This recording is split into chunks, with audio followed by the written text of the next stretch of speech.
Good afternoon. This is Scott Carson, founder and CEO of Powered by MRP, and also host of MedTech Marketplace. Today, I've got Thea Darlow here that I've known for a couple of years now, and it's my great benefit to have come to know her. We've worked together. We've collaborated together. We've had a lot of fun together. And she runs and owns the Spa Advocate, which is a consultancy group that travels around the country to help clinicians and practitioners and administrators operate their aesthetics practices. And she's got over 20 years of training and education experience in this industry. She's highly regarded. She's worked for many of the major manufacturers and has tremendous insight on how they behave and what they do, which is incredibly valuable. So Thea, thanks for coming on, and love having you. Thank you. Awesome. So we were catching up a little bit before, and just about what we're doing, and we had talked about how we wanted to share some of your thoughts, your experience with some of the people that listen to this. You know, this podcast will go out to 60,000 of MRP's contacts, and so we wanted maybe just for you to share a little bit about what you've learned in the space over the last 20 years. It might be advantageous to clinicians. And the first and foremost of the thing we were talking about is kind of what you should be doing before you even consider buying any product or service in this space. So Absolutely. Can you kind of share kind of your thoughts and actually have a plan? Very, very important to have a plan before you do that. What should you do before you let that rep in the door? Right. So my first step with any potential client is to just have a conversation about what their mission is and what they're looking to do. We might have a doctor that has a traditional practice that's moving into medical aesthetics or an aesthetic clinic. It might be in their building. It might be a separate building. What is your mission? Are you going into more of a cash pay? There's so many different nuances that really create that baseline and foundation of building into and developing a new side of your practice. So, you know, what do you want? What are you looking for? You know, learning about their demographic, what their existing practices, their existing patient, if they even have those, and what those people are looking for in that area. Is your area super saturated? I mean, we still have people that are looking at laser hair removal in a completely saturated market in a big city where I don't necessarily want to put a laser hair removal device in there. We need to start looking at something more anti-aging. So my first conversation is, what is your plan? Mm-hmm. Do you have a plan? And if you don't have a plan, let me give you 5 easy steps to help define that plan for you, because it has to make sense for you. I don't want to come in there and tell you what you have to do. It has to be a mutual symbiotic relationship between us to move forward. I often use this comparison when I talk to people in that same situation. I'll say, if I were opening up a restaurant here in Park City, the idea that I would lease space and buy all the restaurant equipment and hire all the staff and print all the menus and start buying food and start serving people, I would want to actually go to every restaurant in Park City. I'd want to see how I'm greeted. I want to see how they answer the phone. I want to understand what the market has. What is it lacking? What are they doing good at? Right. I really want to understand those things because it's so difficult to open up a restaurant and be successful. We all know this because of the TV shows. It's equally or harder to open up a successful aesthetic practice. Yet people jump into this with no plan. They're just I saw somebody do it. Very impulsive. Well, and I think a lot of it is, I see a lot of doctors that are personal friends and peers of mine that, you know, they fight insurance companies constantly and they have a huge overhead. And how do I have a viable company where I can help people in my area, but still be able to pay my bills, you know? And I literally just had dinner with a doc 2 nights ago, and we had this conversation in gynecology. You know, they're the most least paid doctors out of all doctors because after insurance takes their cut, they're left with a very, very small little portion, and they're standing out there going, "Ma'am, some more, please."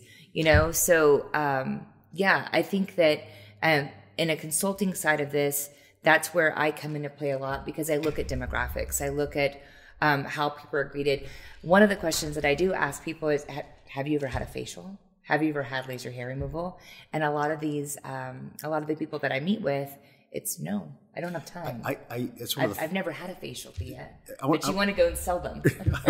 I want to comment on you mentioned 5 things, 5 steps. I want to make sure that people hear those 5 things that you generally get going. But it's really interesting. I often, when you said that about have you got a facial or had hair removal, they get so excited to get into the space because of the pressure or the opportunity that they're feeling is lacking in their own practice, that I'll say to them, have you done any phantom shopping? Have you actually gone to other spas? I mean, it's a little disingenuous to do that when you actually have a spa. But if you don't have a spa or you don't have a aesthetic practice, it's a great time to go out and find out what the community's doing. I mean, absolutely. It'd be a little disingenuous to some extent if I went and canvassed every restaurant if I was a big restaurant owner. Right. But if you don't own anything yet, if you're not operating, where's your baseline? Yeah, let's go find out what's going on. Let's go figure it out and get some of this done. So go get facials, go get hair removal, go get maybe a minimally invasive procedure, something like microneedling RF, and check out all these things. Use skincare. Because that's a big one. A lot of people are like, I just use kind of Dove soap, or I let my shampoo just trickle down my face, and that's how I wash my face. And it's like, I think we're going to have to level up if we're going to go into medical aesthetics, guys. So what are the 5 things? You mentioned 5 things. What would be, like, if somebody were listening and watching, what would be quick off the top? Doesn't have to be 5, could be 6, 3. Yeah. What are the things somebody should think about? It's basics. It's who, what, when, where, and why, right? Okay. So what is your why? Who are you looking to actually treat? What is your demographic? Also, who is going to help you run this establishment? One of my favorites, and I mean this with all the love in my heart, is, my best friend and my wife or my husband and one of my kids, we're going to do this together. And man, the Brady Bunch and the Partridge Family, all of that, it sounds great, but it's not really viable a lot of times because we love our family, but it's different when we have to work with our family and live with our family and have those unique relationships. So when you're looking at who you're going to bring in, what's their background? Are they getting hired because you know them? Are you getting hired because they get these treatments and they understand that more than you do? I'm not saying don't hire them. I'm saying be thoughtful in who you hire or who you bring in, because these are the people who are going to support you, your practice, and everything you do. That baseline, that's foundational. So when you're building a house, building a business is very much like building a house. You want to make sure that you've got a great foundation. Make sure that there's rebar in that concrete, or that house is going to shift and your walls are going to fall. And that's a big part of it. So who, what, where, when, why? Yeah. Where? Where's your location? Is it going to be in your existing practice? Have you looked at your demographics again of, how much leases are?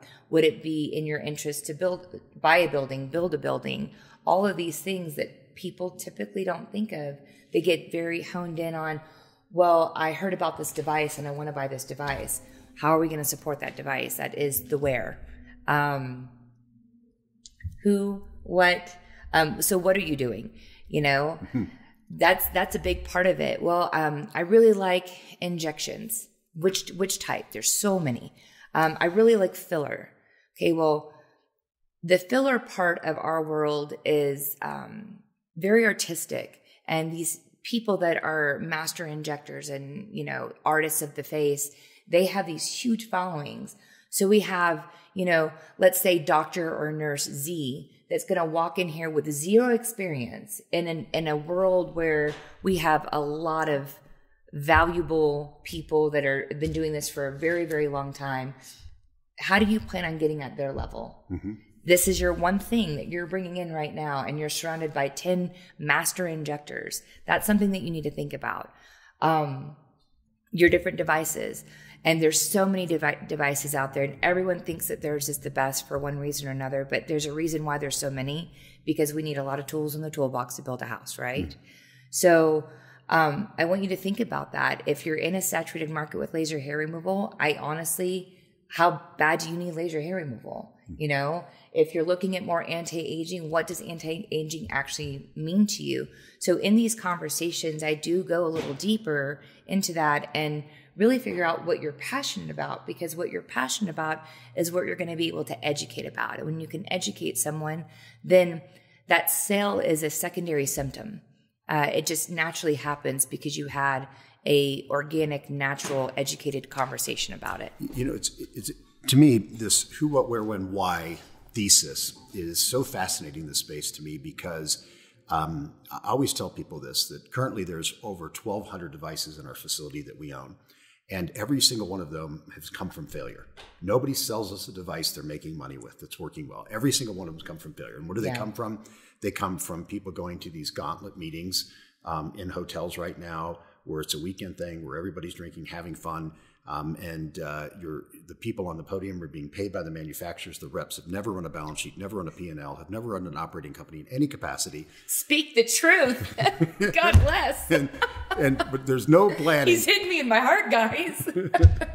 And so all of these devices we have came from somebody's failure: death, divorce, bankruptcy, liquidation, practice acquisition, practice sale, whatever it might be. They're just everywhere. And the easiest thing to do is, believe it or not, buy a device. That's the easy part. Yeah.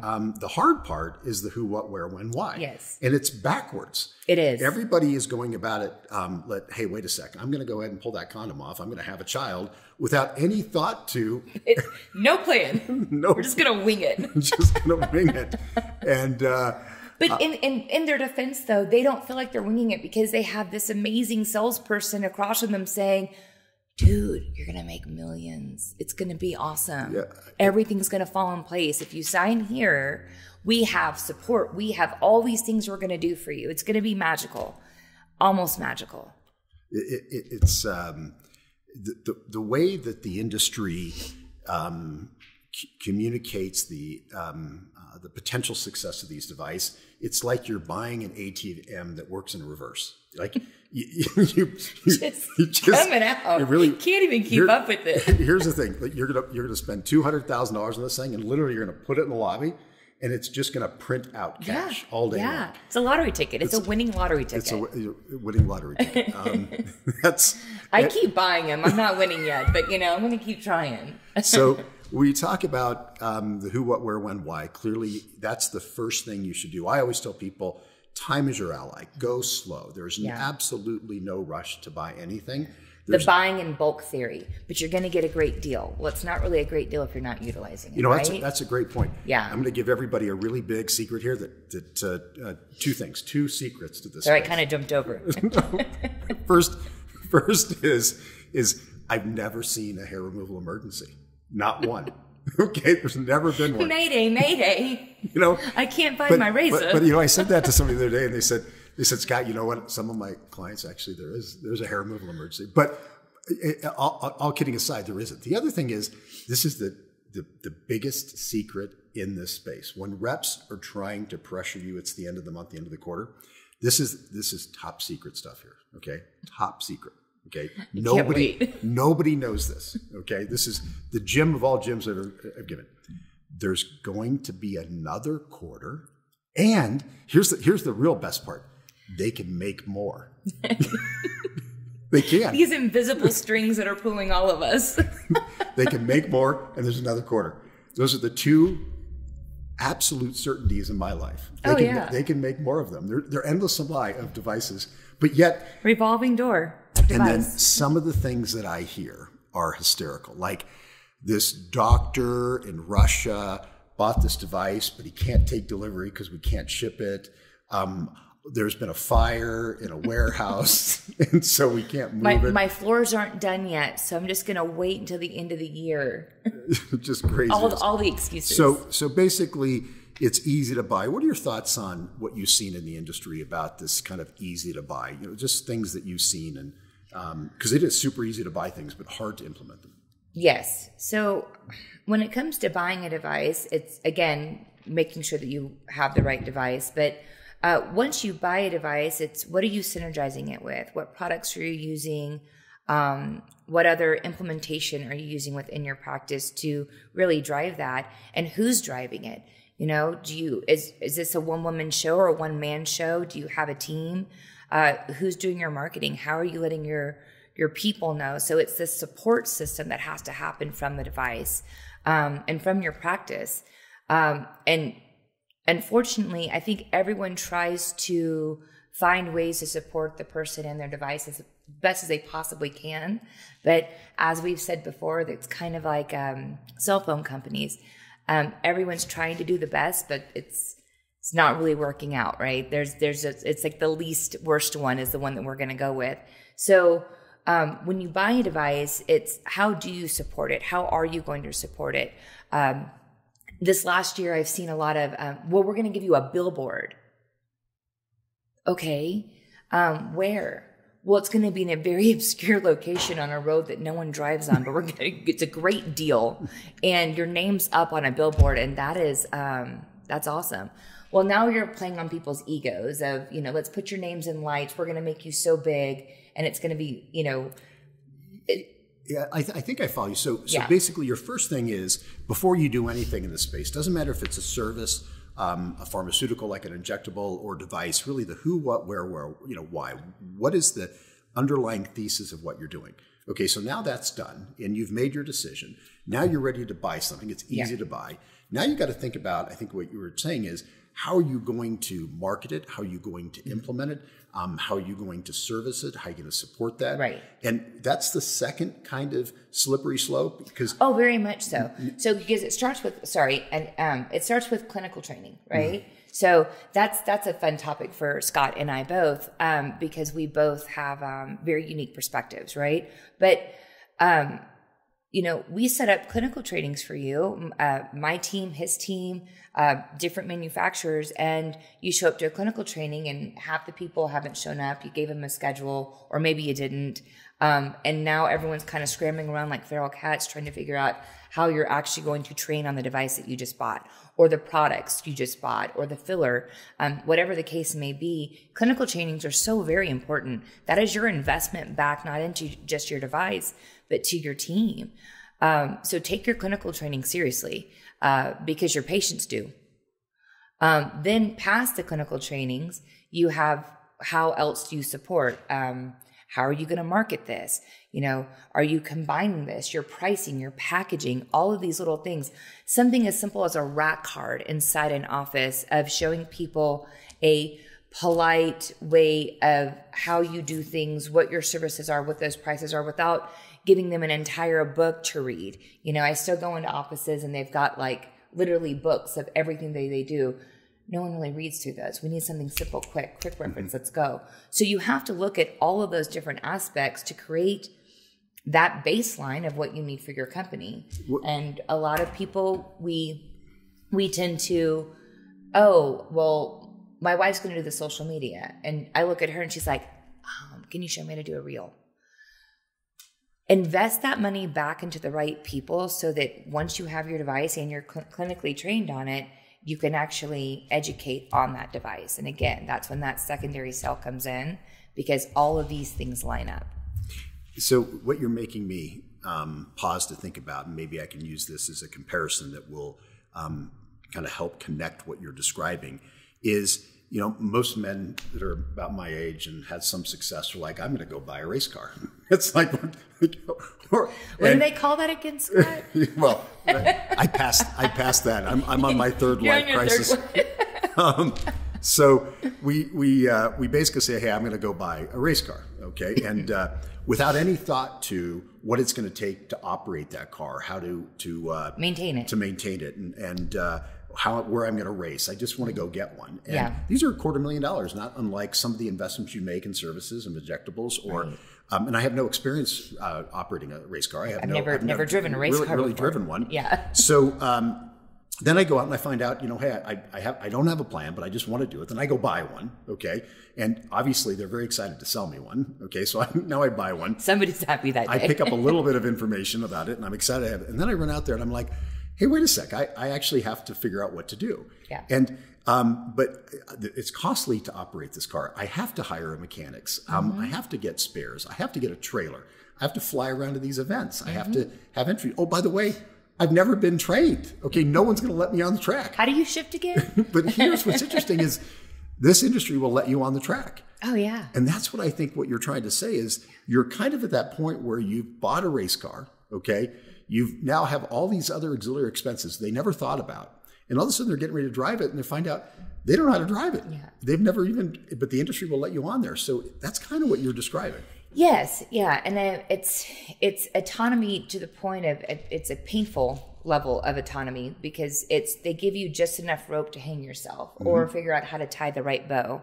But that's when, you have people like me who are consultants who I've ridden this bike for a couple of decades. I was thrown to the wolves a very long time ago, and I had to learn by practical application through a lot of failure to figure out what was the best avenue. You have clinical trainers all across the country that are experts and specialists on these specific devices or technology. When they come into your office, become that sponge and learn all you can possibly learn in an 8-hour class or a 4-hour class, because everything that you retain is going to help you create the foundation you need to build the company that you want to build, whether you're an employee or the business owner. These are the most important things. And then when it breaks or something happens or somebody drops a handpiece, who do you go to? Why would you go to them? How much is that going to cost? Is there a warranty or is there a cash pay option? Just like we do with our bodies, right? And insurance, you want to make sure that you are really thinking about all of the things ahead of it because it's going to happen. It's not if, it's when. So be prepared for that. So it seems like, right now it's the industry's growing, and it's not unusual when you go to a trade show or a meeting and about half the attendees haven't even opened yet. Yeah. The other half have. Yeah. And what we've just been describing is before you jump in, part of the half that hasn't opened yet, right, you need to come up with a who, where, when, why. Who, what, where, when, why. You need to go slow when you purchase things and then be really thinking about how you're going to implement it once you've made that decision. So if you got the foundation built, which you talked about, putting that rebarb in, and then making sure that whatever you've chosen to do, that you buy carefully and slowly and methodically, which is something that we believe in. And then you've now got a support structure of how you can implement it. And obviously, you can provide a lot of insight there. What about the people now that are already pregnant, okay? They've already had the child or maybe multiple children. they've got a herd. And they're all misbehaving. Yes. They're all feral cats or toddlers.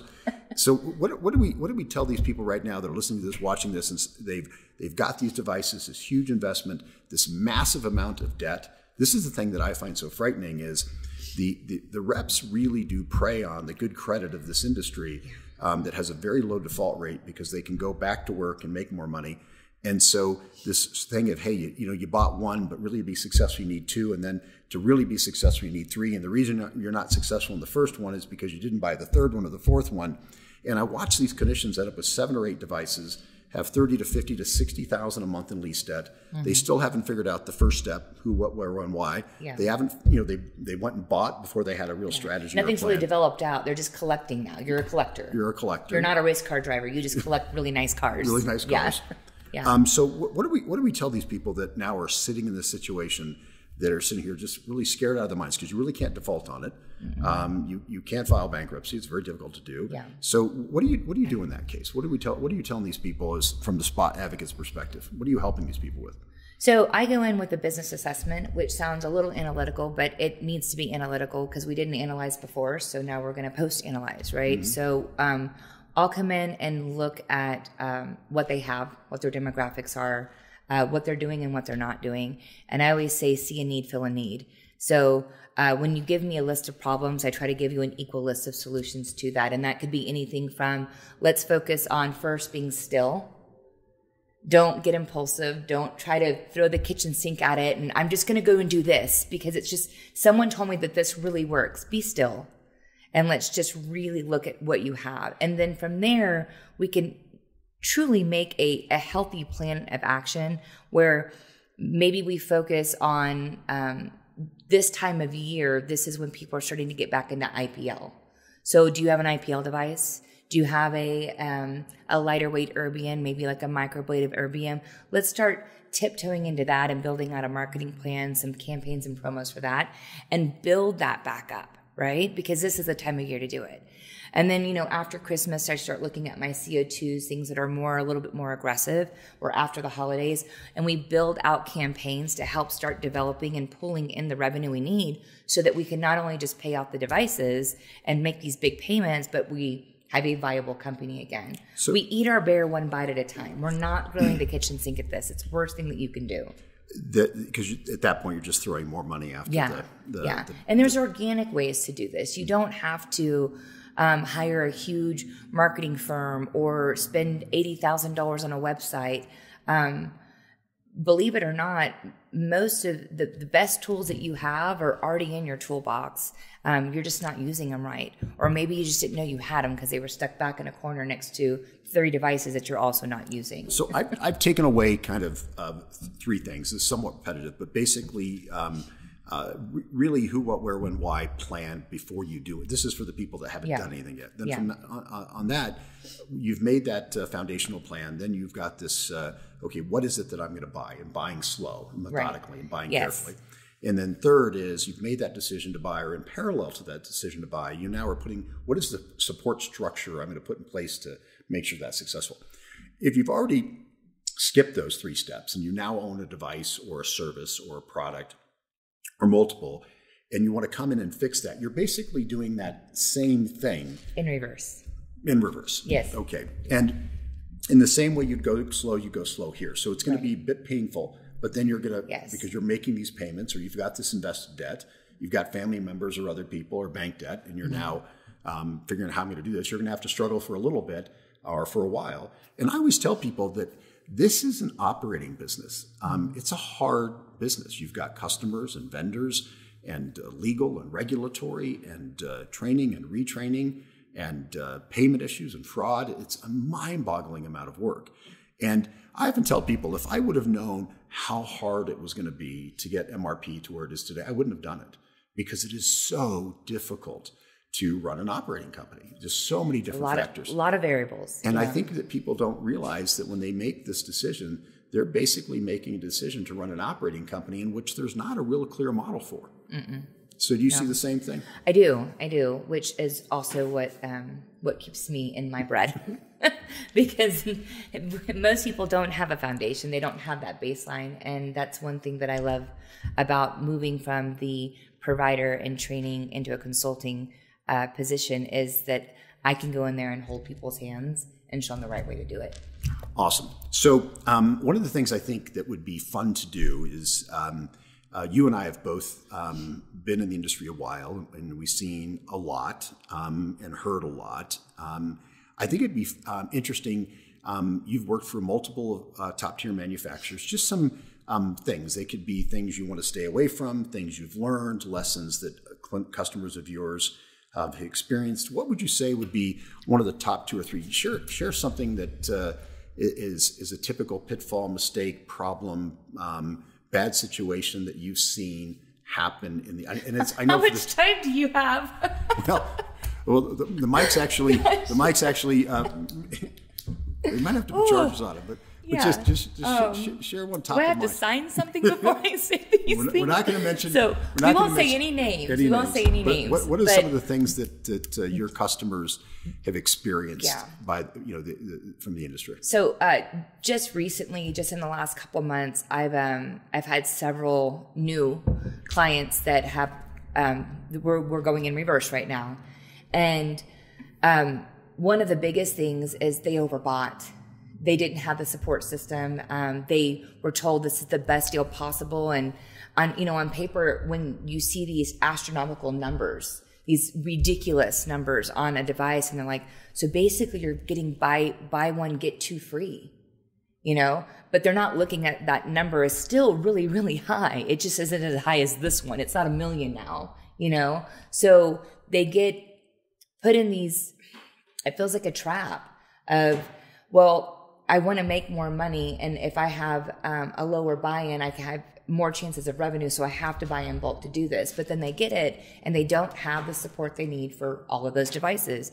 And maybe each device does 3 or 4 services. So now you've got 12 services, and you've got one person to service 12 services, train them. The math doesn't compute. It does not work out. we see this, and I don't think clinicians understand this formula that exists with selling devices. That few people understand that, let's say that the retail price is $200. What buyers don't realize is 20% of the buying population will pay $200,000. Yeah. And when that 20% is bought, they're done. And there's going to be a portion that says, that's too much money, I'm not paying it, I need a better deal, go sharpen your pencil. The next 20% buys it at $180. Okay. Yeah. And magically, because I got a really good deal. Yeah. I got 20% off, or 10% off. The next group that said, hey, I'm not buying it at $200, I'm not buying it at $180, I'm only, I need a better deal. Those people buy it. What's the grassroots of this device? 20% buy at $160. And then the person, the group that says, hey, I'm not going to pay $160, I need a better deal. Now they're on their fourth attempt to get a better deal. Mm-hmm. They come down to $140. Okay. Where's all this coming from? I mean, this is the best deal ever. Yeah, dear, I can't believe it. And they're like, hey, you get to be a KOL. We're going to get you a billboard. We're going to put you on the podium. Yeah. You don't realize it's the end of the month. You're going to get all these marketing vendors that are going to help you. Yes. Marketing vendors that are going to help you. I've seen a lot of that lately. And so now you've got 20% at paid $200, 20% at paid $180, 20% at $160, 20% at $140. The next 20% don't buy at all. Okay. Right. Those are the ones that just said, hey, I'm not buying. It's too much money. Where'd all money. that money go? So what happened to all that money? That number in the middle is called the ASP, the actual sales price. Yes. That's the average sales price that price that they purchase at. Yeah. And so this variable pricing game is what you're talking about. And you're now getting all of these devices. They usually throw things in. Mm-hmm. And it's often things they can't sell. Right. And then again, there's no accountability, because what I've seen is, we're going to give you this marketing vendor and this marketing vendor, and we're giving it to you for free. Mm-hmm. No, you're not. You're still paying for it in the invoice. Like, again, math is not everyone's strong suit. It's probably not mine either, but this is simple math. So what you're not paying for, you're actually paying for in the invoice. So let's just say your device is $500,000, okay? And for $500,000, you're going to get all of our support from our company. You're going to have all of these other salespeople that are also going to be in there and getting paid off too. And then you're going to have maybe 2 or 3 marketing companies, and they're going to have anywhere from a $5,000 to a $20,000 cut out of your invoice that you're getting for free. Mm-hmm. You're not getting it for free. You are paying for these people. And then the beauty of all of this is that there's zero accountability. So once you buy your device and everybody gets their piece of your invoice, of your device, that should have been less than half of what you actually paid for it, all of that money gets spread out to everybody else. You have your device, you get your clinical training, and then all of these vendors that are supposed to be helping you, well, if you don't call them, they're not calling you. And 9 times out of 10. So let me see if I understand this right, because now we're getting a little dirty, but let's just be honest about it. So here's the thing: if I hire a vendor directly, there's some accountability between me and the vendor. Yeah, that's a contract between you and that vendor. But what you're saying is all of these free things, the customer their customer is the manufacturer, not you. And they may. This is just a partnership that we put you with. And now this is a partner that we work with. This partner also speaks at most of our events and gets paid at most of our events to talk about how successful they are. And this is what I've seen firsthand in this last year. And when I saw how their algorithm worked and how it really only works for one person or a group of people and not the boots on the ground, which is you. So let me see if I got so basically, these events, these hotel events, these gauntlets, as I call them, because they alcohol everybody up when they put you through this. You think mine's bourbon, it's actually just tea. So they put you through this thing. And so the speakers are paid. Mm-hmm. All the vendors are basically paying to be there or being paid to be there. Mm-hmm. And they basically are getting you to sign up. Mm-hmm. And they're going to give you all these free things from all these vendors out there. But you're not the customer. The customer is actually the manufacturer that's giving you all these leads, in which they're either not paying for because they're giving you these opportunities, or they're paying for in some way. Right. Okay, so that's clearly something you've seen. What other things? One of the things we talked about a few weeks ago on the phone was interest rates on leases. And I talk a lot about this because people don't understand that a lease is when a rep talks about an interest rate, or a leasing company, there's multiple components to that rate. One component is the interest rate. which when somebody asks about the interest rate, it's usually 7, 8, 9% right now. And people are like, hey, that's high, but that's the market. But that's actually not the interest you're paying. You're paying a rental rate that's blended with that interest rate. Yes. And that stream rate can be anywhere from 14 to 30%. Only 2 states, as I understand it right now, require a disclosure with the rate on there, the combined rate. So most people don't understand they're paying 14 to 30% interest on these devices that the manufacturers are selling. Are you seeing similar things in your world? Yes, and that's really not like, I will say, like my biggest strength is talking and breaking down the finances of things. Outside of what caught me is they're paying 9, 10, 11% sometimes, and they're paying it on that full 500. And let's just face it, 250, 300 of that was people's salaries, marketing partnerships, things of that nature, but not the actual device. So you take 11% of 500 versus 11% of 120, that's substantial right there. And you are paying that. So, call it what it is. I feel like that's very black and white as long as you want to look at the paper. I think I can break this down for you. So, for example, if I want to buy a forklift for our business, I always use a forklift as an example. I could buy a forklift and it might be, let's say, $75,000 or $50,000. Yeah. And that's the price I'm paying for the forklift. But what you're seeing the manufacturers, what they're doing is the forklift is $75,000. But if you buy this package of $300,000, okay, you're going to learn how to use it. We're going to put a cover on it. We're going to build you a garage for it. We're going to show you how to do things more efficiently. So they're stacking all these costs up there to take the actual sales price up higher. And really that stuff you should be paying for as you need, or paying it directly from the vendors that you like, that you can hold accountable. You really shouldn't be stacking that up on your equipment costs. Yes. Because it's very few actual, I know of maybe 2 that I highly respect that show up and do their job. And in my professional perspective that I've seen in the last year, the majority of them aren't doing it, And then don't get me started on referrals. That's beautiful. What do you mean by referrals? Oh, yeah. So I'm going to put you on the phone. I'm a sales guy. This is my sales guy voice. I'm going to get you on the phone with this doc down this, like he's 3 states away, so he's not going to be in your way. But man, he's in the same demographic as you. He's got the same type of clientele, and he's killing it. He's making millions. Can I get him on the phone with you, and you can talk to him and just hear firsthand experience? Yeah, no, that'd be great. Now, I'm not saying this on all of them, because there are some really good people out there, and I'm not going to knock them for being good human beings. But then you get this guy or girl on the phone, and it's, oh yeah, like I'm killing it. Yeah, it's my favorite device. I use it 500 times a day. I see 300 patients a day. Whatever. Some of it I've heard, and it's just not palatable. So they get off this 15-minute phone call. They call that sales rep like, yeah, I just got off the phone with your opportunity. This looks great. Blah blah blah blah blah. Like really, I think I brought it home for you. Well, for that 15-minute phone call, I understand paying somebody for their time. Nobody respects that more, right? But these people are getting paid anywhere from $5,000 and $10,000. $5,000 or $10,000. I've heard it as much. And where is this money coming from? The sky?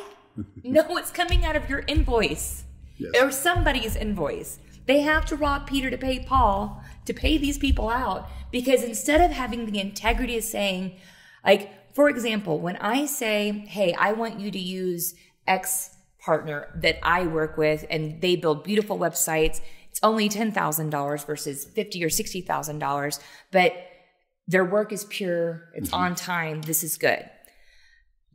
That person who owns that company will call me and say, hey, thank you so much for the referral. I'd really like to give you something back. And what do I say every single time?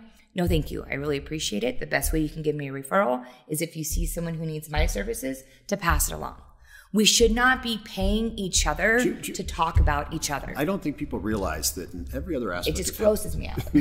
In every other aspect of healthcare, that is actually illegal.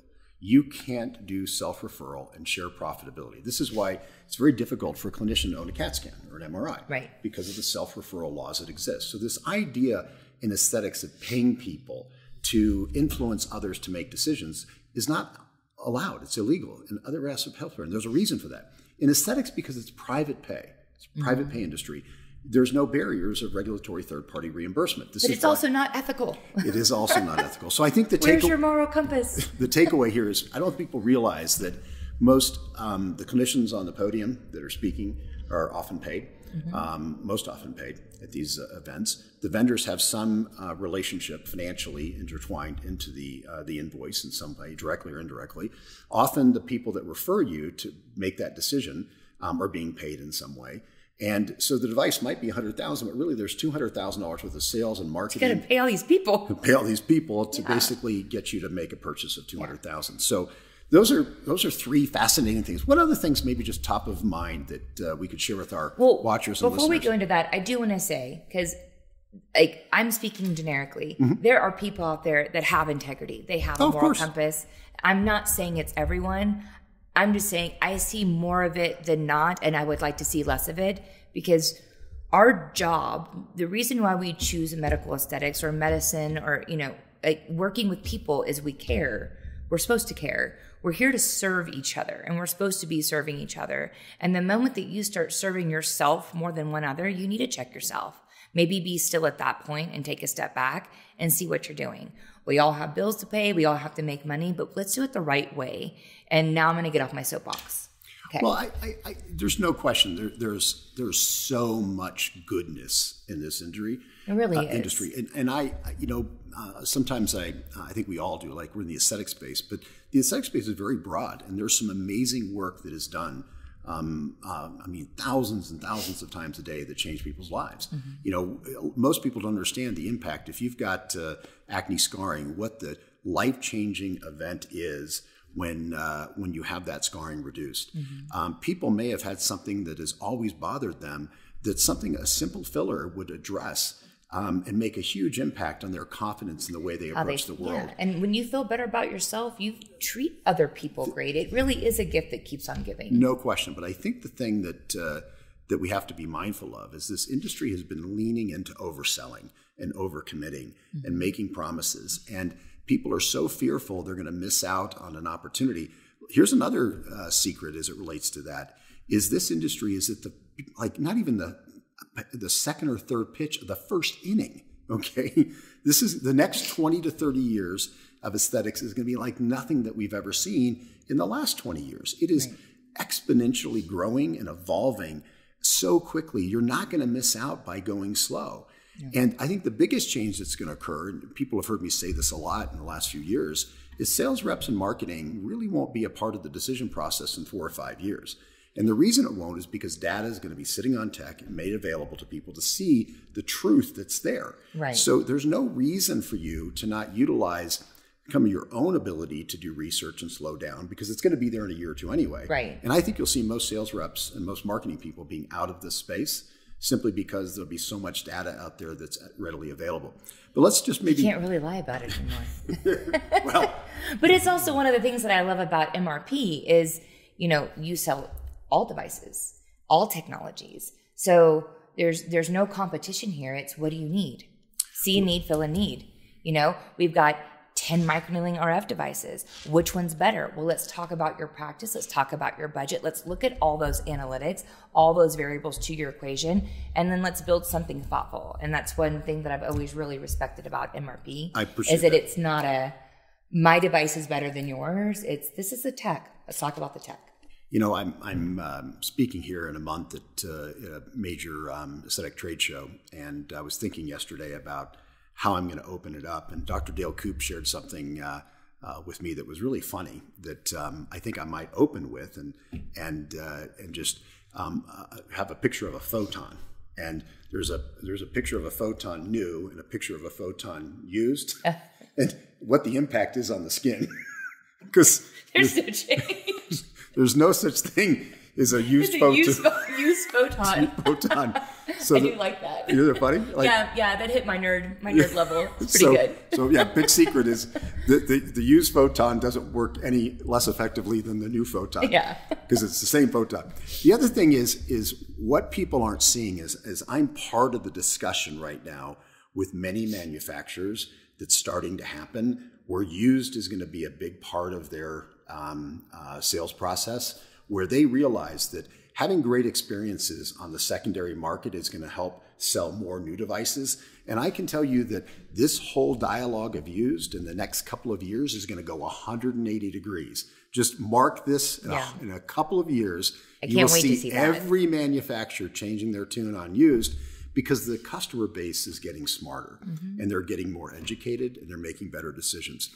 So I think it's going to be an interesting couple of years there. Let's wrap up with let's go maybe one other or two other things that you've seen in the industry that are just somewhat despicable, or maybe share some inside scoop. And without talking about anybody, but I'd love to, you've been so embedded in these manufacturers from the inside, and I'm not. I mean, they don't even let me within the same city, okay?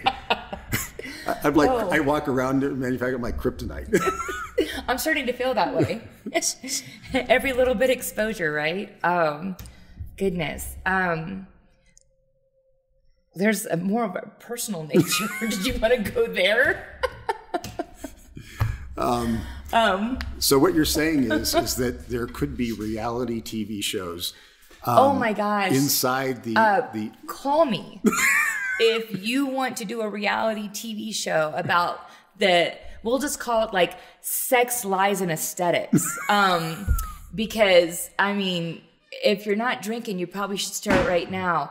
Wow, the things that I have seen specifically in the last couple years. With certain companies, there is zero moral compass. So what you're saying is there's a lack of it's manipulation, it's grooming, it literally, the core of what we do again is to serve, to have great technology to provide for people, and it's gotten so messy with power hungry people who groom. Literally, I've seen grooming of young women that has been a deep hurt in my heart on a personal and a professional level. The manipulations and the excess flirting towards opportunities, so towards clients. This lady, like, she really likes, tall men with beards, so we're going to put him in there and have him schmooze her and take her to dinner. And the things that I've heard at some of these dinners, I'm like, oh, so you thought that was appropriate. And again, like, I've been accused of being married to God, having just a really high moral compass, but it was an insult, and I found it to be the opposite. But there are people that are just using and exploiting with sex and a lot of lies, and these people are in really high, powerful positions, and they're going to keep going until somebody stops them. And it's going to take more than me and you, unfortunately, because I feel like we could take on a big army, but we're going to need more. But that I would love to see to stop, because people will look back and because they went to an event and they had a couple of drinks and people were flirting with them and maybe something a little bit more. And then all of a sudden it's like, I don't even know how to describe it. It's the biggest cluster that I've ever seen. Well, if anybody's watched some of the documentaries or docudramas or dramas on OxyContin and the way that sales and sales leadership were groomed and the way they interacted with clinicians, I think that we've seen that, basically that same behavior kind of drop into aesthetics. Yeah. And I think in a couple of years, you're going to see some of this stuff hitting the airways, and I think you're going to see reading about it and hearing about it, because it's pretty interesting how people are behaving. And I tell this to people all the time. This is not the rep's fault, okay? It's their ultimate responsibility. It's in their pitch. but they come into these places, I think, in many respects, thinking, hey, I'm breaking into healthcare sales, which is really the most, one of the greatest places to go learn sales, because you think about the great companies, J&J, Baxter, and Medtronic and Hologic. I mean, so many amazing companies out there that you go through their sales education and training process and get into the field or get on the phone, and you really can be hired anywhere. And ultimately, what you learn there can even create great CEOships, because you learn so much about the interaction of people and how to behave. But yet at these companies, what they don't realize is they think they're stepping into this, hey, I'm going to work for this great company that has high ethical standards. And what they're finding out is every single day they're inching away at their credibility and their integrity. And then they find themselves 4 or 5 or 6 years later in this really despicable, horrible place that they didn't realize, and being really subjected to a horrible environment where they now are behaving like nothing they would have done when they started. The most toxic culture I have ever seen. Yeah, and that's it's terrifying, and I feel like it's just getting worse and worse. I want to see it better, but I just don't see anyone stopping it. Well, here's the thing: the world is becoming incredibly transparent, and people are getting more and more confidence. And I think this one's going to be stopped not necessarily by reporting and change. It's going to be stopped by buyer behavior. 65% of every healthcare person decision, they do not want to talk to a sales rep. They do not want to talk to a sales rep. And actually restated, 70% don't want to talk to a sales rep. 65% are made by millennials. Those millennials are used to having data and making decisions, and they don't want to interact with the sales rep. So I think the buying patterns are changing, where people that are younger, that have been digitally native for so long and have access to information and collaboration, they are now controlling the majority of healthcare purchasing. And so there's a very short moment in time where this behavior will continue, because people aren't going to want to go to a gauntlet. They're not going to go to a trade show. They're not going to let reps in their office. Yeah. I think about in our own business, okay, just to give some comparison. Yeah. I would never let a rep in here, ever, unless I invited them. Right. Okay. We are a very big operating company, and we don't let reps call on us, period. Okay. We reach out, we get information, we make collaborative decisions based on that information. We do resource checks. We do a lot of things, and then we might talk to a sales rep. Right. But yet this industry, it's incredibly in reverse still. It's the dark ages. It's medieval, the way it's behaving. And I think that your concerns and fears really will go away, because people won't be making decisions through those. I hope so, because it does take away from the integrity of what we do and how we do it. So guys, I've known Thea, as I mentioned at the beginning of the discussion, for many, many years. She's got a tremendous amount of integrity, and she's worked for a lot of the manufacturers, as I've shared with you.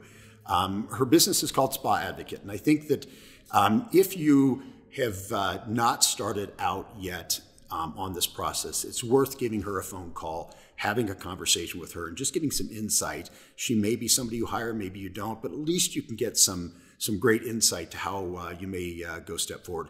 If you've already made some of these decisions and are sitting, listening to this, watching this, and you're like not sure what to do, again, give her a call. She might give you a little bit of insight. If you feel there's a good fit, suggest hire her and have her come in and kind of help you unwind or not make the mistakes that so many others have made.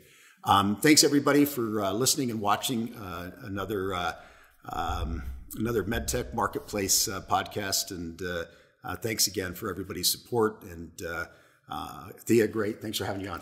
Thank you so much, Scott. Thank you.